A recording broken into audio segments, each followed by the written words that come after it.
So what does having a kid and alien abduction have in common? Well, let's find out in the new film Descendant.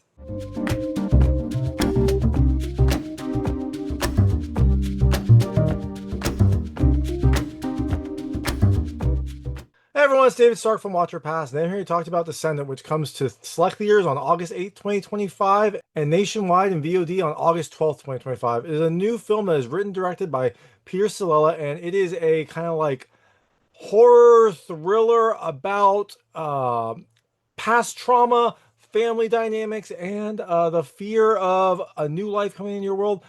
It's a very interesting film. It's a beautiful film. My hot take is I think you should watch it. I thought it was a really well done film. I thought it had great cinematography, a really solid use of effects, really great sound, and some interesting characters. I really enjoyed this film. I was not sure what to expect, but I really liked it. I liked the mystery. I liked that you didn't really know what was going to happen. And it also does kind of like build and build and build. So definitely think you should check it out. Definitely think you should see it either in the select theaters or when it comes, nationwide or on demand. But all that being said, I'm gonna tell you about the film, a few things I like, a few things I didn't like, and then really quickly go into a recap. So as you can imagine, there will be spoilers in the recap section. If you don't know what happens in this movie, and you might not, there are some big surprises along the way. I would turn it off when I get to the recap. Before that, though, I'll keep it vague. I'll keep it spoiler free. Let's try to get to those spoilers. So in Descendant, you have Andrea and Sean. They are about to have a baby. Andrea is pregnant, and they are starting to get ready for this new addition into their life. And Sean, wanting to provide, wanting to support Andrea, is trying to get a better job. But one late night incident changes the trajectory of maybe his career and maybe their entire lives. So, things I liked about this movie. The first, I love the effects. It has really good effects, really subtle effects, which I love in an indie film. They know where to put their money, they know what they're good at. And so they make it so the effects don't break your immersion. They don't like look out of place. They're very well done. They're very kind of like integrated into the film. So it never looks off. It looks good and they're used where they need to. Second thing I love the sound. It has some great music and great sounds, especially when things start to build, when things start to get a little bit more strange. Really good use of sound, really good use of letting you know like what is happening, like when you experience what Sean is going through as all these things are happening around him. The third thing I love the cinematography. It keeps it simple. It focuses on what you need to. It really focuses on the character. The shots are great. They help to frame, what's going on. It helps to give you some good information, but also helps you really relate to, the main characters, Sean and Andrea. Mostly Sean. Sean is kind of like the main person in this film. But I love the use of the camera. I love the way that it like really highlighted what he is going through, let you see his expressions, and also it has an interesting film grade to it that helps make it feel a little bit more dramatic, feel a little bit more high budget. The fourth thing I love the cast. It's a small cast, but a really good cast. Look, I love Sarah Bolger. I'll see her in anything. She does a fantastic job as Andrea. Ross Marquand is really good as Sean. He has to go through a lot. He has to kind of sell a lot, and he is fantastic. It is mostly them. There's a few other characters, but it is mostly their dynamic that drives this film, and it is really fun to see. And the last thing I love the mystery. Really good mystery. You don't really know what's happening. I mean, there's some strange elements that kind of get brought in. It's a little bit confusing at times, but as it builds, it makes some things clear, but still keeps you guessing all the way to the end. So all that being said, things I didn't love as much. Really, only one minor thing. There is like some not great delivery towards the end. There's a character who comes in. I didn't love it, but it's okay. It didn't really hurt my enjoyment of the film. I really still enjoyed this film. I like this film a lot. It's slow. If you don't like slow movies, you're not gonna like this, but you should definitely stick with it because Descendant is very, very good. Definitely think you should check it out. If it's in your select theaters, check it out there. Otherwise, check it out when it comes nationwide and on VOD. And if you do see it, let me know what you think. Let me know what you liked and didn't like. I'd love to hear it. I'm gonna really quickly go into a recap right now. So if you don't know what happens in this movie, I would turn it off now because there will be spoilers. So Andrea and Sean are expecting a new child. Andrea is pregnant, and Sean is a little bit distracted. Although I think he's trying to provide. He works a security job that is very demanding. I don't think he loves it, but he's hoping that this will lead to a better job. So he's always on his phone talking to his boss. His boss is very demanding, despite not giving him a ton of money. He still wants him to be there at all hours if things go wrong. So he is kind of getting by, kind of dreaming of what will be better. Now, one day they go to a birthday party for, I think, Andrea's sister. And on the way back, Sean gets a note from his boss. He has to go to the off. He has to go to the, this school that he works security at. and the alarm is going off. They have this crappy alarm. He's been telling them they need to replace it. They're like, we don't have the budget, so they'd rather just make Sean come at all hours to disarm it than replace the alarm. He goes to fix the alarm, but then he notices that one of the light bulbs is burning out. So he climbs up on the roof to try to fix it, and while he's up there, there's a weird light in the sky. That light gets closer and then shines on him, and all of a sudden it feels like he's being abducted. He wakes up, in this like standard kind of abduction scene. He has this like webbing on him that's holding him down. They're doing experiments at one point. There's like a tube that goes on one side of his head and on the other side, and like blood flows through. So something is happening, and then after a while of these experiments, he wakes up in the hospital, and Andrea's there. She says that he fell off the roof, that he should, never climb on the roof to change a light bulb, and he's recovering, but this episode seems to have changed him. He starts having weird visions. He has visions of that night. He has visions of his family getting abducted. He has visions where like his wife seems to be crying. They get stranger as everything goes on, but there's other things that happen too. He all of a sudden becomes like an artistic savant. Like he would never draw before, and now he is just constantly sketching, trying to get what is in his head out of his head. And it's a little bit weird. Some of his drawings are very weird. They're related to aliens, related to his past. They're related to strange things. And sometimes he'll draw like symbols and like graffiti like writing. And it's almost like he can't control it. Like he'll start drawing and he'll zone out and then he'll wake up and like it'll happen. Or he'll like paint something and he won't even remember. He also starts to have memory lapses. He starts to like not remember what happened in certain things. Things happen and people come to him and say, "Hey, why'd you do that?" And he's like, "I don't even remember that." And he starts to get like super hearing. So he can hear things around him, but it's very muffled. So all of this starts to affect him as you would expect. And it starts to kind of like affect his, mental health, affect who he is, affects his job performance, things like that. He also occasionally will see a vision of himself in like the future in like an asylum where it almost looks like he's mentally checked out. So while all this is happening, other strange things start to happen. At one point, Sean is in the house. He wakes up and he hears some sort of weird growling, and he thinks like, "Oh no, the aliens are back. They're there." But when he's going, he sees a dog there, and it's a weird. The dog was thinking, but apparently also this is the same dog that Sean had as a child. It's like his dead dog essentially back from the dead. You don't find this out until later. Sean seems to not be able to handle the dog. I don't know if he like is freaked out because his dog is here, or he just doesn't want to have both the responsibility of a pregnant wife and a dog. He gives it to his brother-in-law, who then I guess takes care of the dog. So Sean's symptoms, whatever you want to call it, start getting more bizarre. He starts to like bleed occasionally from his nose. At one point, he like gets really itchy and scratches like blood, like his arm bloody, things like that. But eventually Andrea passes out when they're at home, and she goes to the hospital. It turns out that she is having complications with her pregnancy.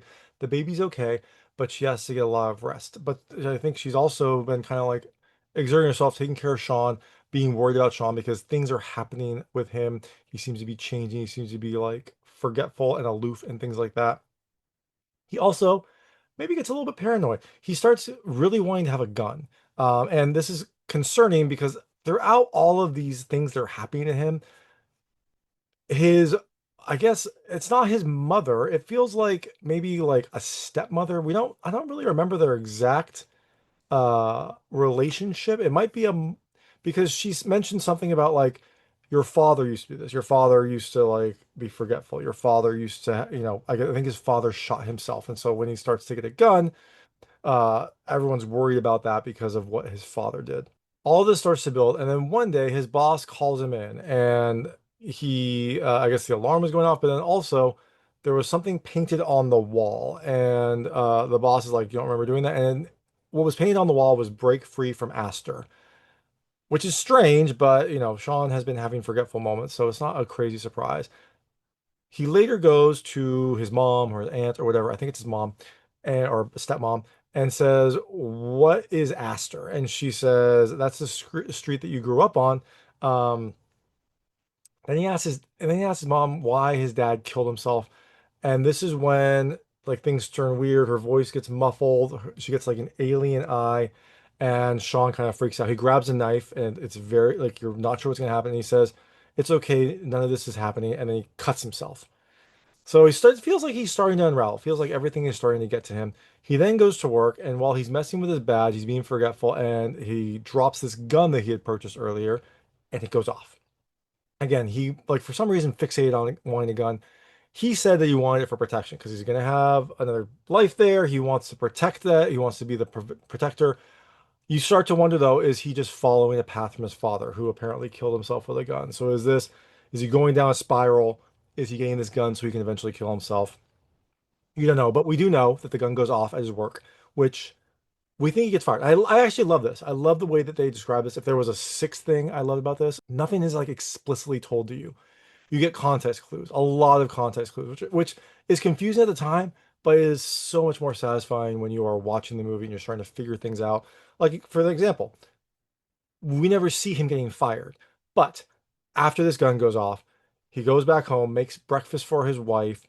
She seems very happy about this, and then he drives by his work, and the like station where he used to work at is gone. So you're like, oh, did he get fired? Did something else happen? You kind of get the sense that he gets fired. But in any event, he seems to get fired. Then he goes and heads to the beach and has a day at the beach. And you're like, oh God, what's he gonna do?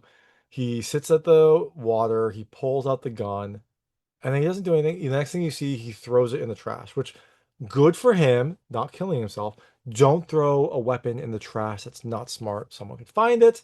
You don't want that to happen. Also, I think it's technically his brother-in-law's. So if that ever has something happen to it, it's going to trace back to his brother-in-law. So not a smart move. He was at the beach, should have just chucked it in the ocean. I mean, he shouldn't have done it. He should have turned it in. But if he's going to just dump it, chuck it in the ocean. So it's, going to be lost. So after all of this, he goes home and his sister-in-law is there, and I think his mom is there too. And his sister-in-law yells at him. She has this like long rant at him. This was that rant that was like, it doesn't really, the delivery's not great. It's okay. She just yells at him, basically says Andrew collapsed when she found out that he'd lost his job and that, everything that's happening, that there was a gun there, and that she's resting and he has to go. So he runs in to go see her, and she like looks at him and just says, I need you to go, baby. It sounds like everything has been too overwhelming. She can't deal with it anymore, so she needs him to go. He leaves, he starts to draw and paint a ton. His psychologist told him that these drawings would lead him to an answer, and so he draws more to try to figure out what's happening. And then we get some glimpses of his past. This is where we get a little bit of explanation. This is where we find out that that dog was his childhood dog that was dead.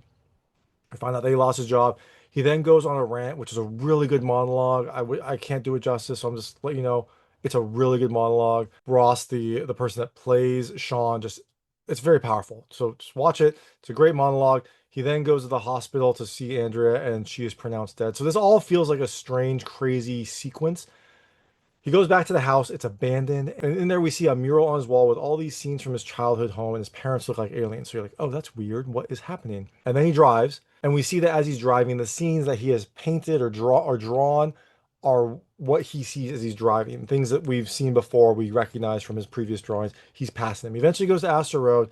He eventually goes to his childhood home. He walks around, looks like he goes into his old room, and then eventually he sees someone in the back drinking, and it appears to be his dad. He goes back there, and the guy says, "Can I help you?" They talk a little bit. His dad tells him he's going to be a great dad because he has strength, and Sean says, "Your son loves you." And then after this really touching moment, the dad says, "Could you do me a solid and grab me a few more beers from the fridge?" And as he's going to the house, he hears a gunshot. And it sounds that seems to be how his dad might have killed himself. He goes back out there. We don't see anyone there. So after this pivotal moment, we go back to the abduction scene, and it seems like he is getting found. The light is on him. He's on the ground. He's throwing up. And then someone comes up to him. It seems like it's someone from like a recovery unit or something like that. And the person tells him reentry is no joke, and they've been digging around in your brain all day. So it seems like this person either is working with the aliens or knows what's happening because he's finding Sean after he was abducted and telling him, to be careful that like, he's got to recover, whatever. This person drives Sean home, and when he gets back, he walks into his house carefully. He's unsure because he's had all these things in his head. But it seems like it's the day of the party, the day that he got called into the office to go check with the alarm. It seems like it's that day. So he goes inside. He's got scabs on his head from the thing that was like pushing blood through him. It seems like maybe that was like going through his thoughts and chronicling them, or, you know, seeing what was in his head, studying that.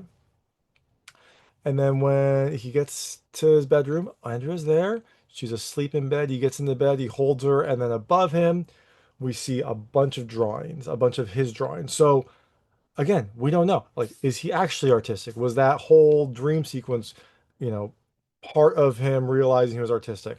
Is that just additional mystery of like this is like what his life was, this is what his past is, and now he's back home? I think, what happens if we're to take that recovery scene as gospel, it seems like the aliens abducted him. They experimented on him, pushed some fluid through his head that let them see his thoughts, let them see what his fears were, things like that, and then eventually put him back. And that's when this recovery person found him and like took him home. But you don't really know. I think that's what happened. I think that's probably what happened. But that could be another dream sequence. That could be the aliens messing with him. You don't know. But in any event, that is Descendant. I really liked it. I thought it was a good movie. I thought it had it took on enough to be an interesting indie film without taking on too much to make it ridiculous or to make it seem cheap. It looks great. The cast is fantastic. The cinematography is beautiful. The effects are great. So definitely check it out. And if you do see it, let me know what you think. Let me know what you liked and didn't like. I would love to hear it. And thanks so much for watching. If you like this review, please like and subscribe to this channel. It helps me a lot. Make sure all my new content goes straight to you. Thank you.